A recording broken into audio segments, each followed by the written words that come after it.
We're in downtown Los Angeles, where tens of thousands of people have gathered for Bernie Sanders' Fighting Oligarchy tour. The energy is palpable as community leaders, politicians, and musicians take the stage. Around 36,000 people attended the event, which Sanders described in a speech as the largest rally that we have ever had.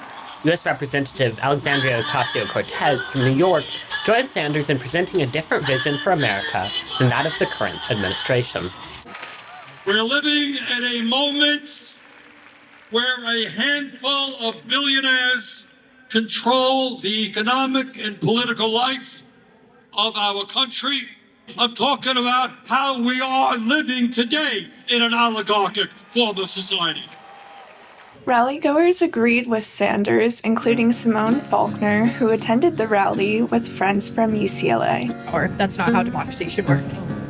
The crowd swayed as Joan Baez sang John Lennon's Imagine. Imagine there's no heaven. It's easy, you try.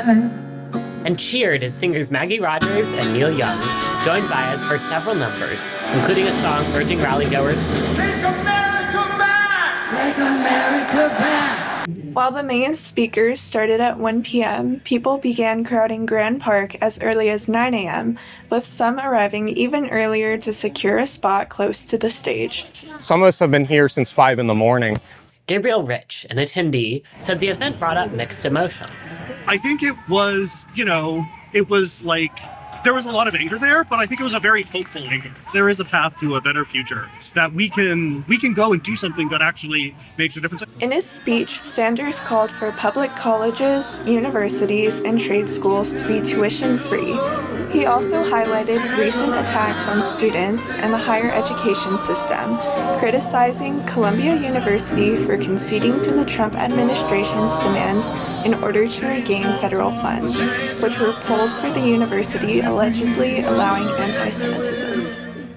The function of the university, School of Higher Education, is to pursue the truth, not to cave in to an authoritarian president to protect the federal grants they get. Burkhart said he agreed with Sanders' position, adding that federal funding for universities is especially important when it involves life-saving research into diseases like AIDS. We need this funding to promote a better society for most of us. We've seen the suppression in free speech. We've seen a suppression in student organizing. We've seen the attempts to attack students for just evoking their First Amendment rights, as student organizers, as, student protesters. Speakers highlighted the danger that international students face under the current administration. At least 19 international UCLA students and recent alumni, and nearly 1,200 nationwide, have had their visas revoked in recent weeks.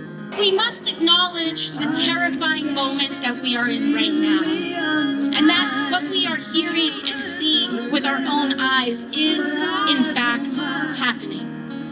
We are watching our neighbors, students, and friends being fired, targeted, and disappeared. It is real. Faulkner said she left the rally energized to take action. Some of the local government officials that spoke today were talking about going to city council meetings, going to union meetings, stuff like that. And I think that as a student, as a young person, that's where I can start making change. The rally ended with a message of unity, but Sanders said the work ahead is not going to be easy. But from the bottom of my heart, and I've been to every state of this country, I don't care whether you're Republican, Democrat, or Independent. The people of this country do not want oligarchy. They do not want authoritarianism. And they want a government that works for all of us, not just the 1%. Thank you all very much. For the Daily Bruin, I'm Max Davis-Housefield. And I'm Madeline Wu.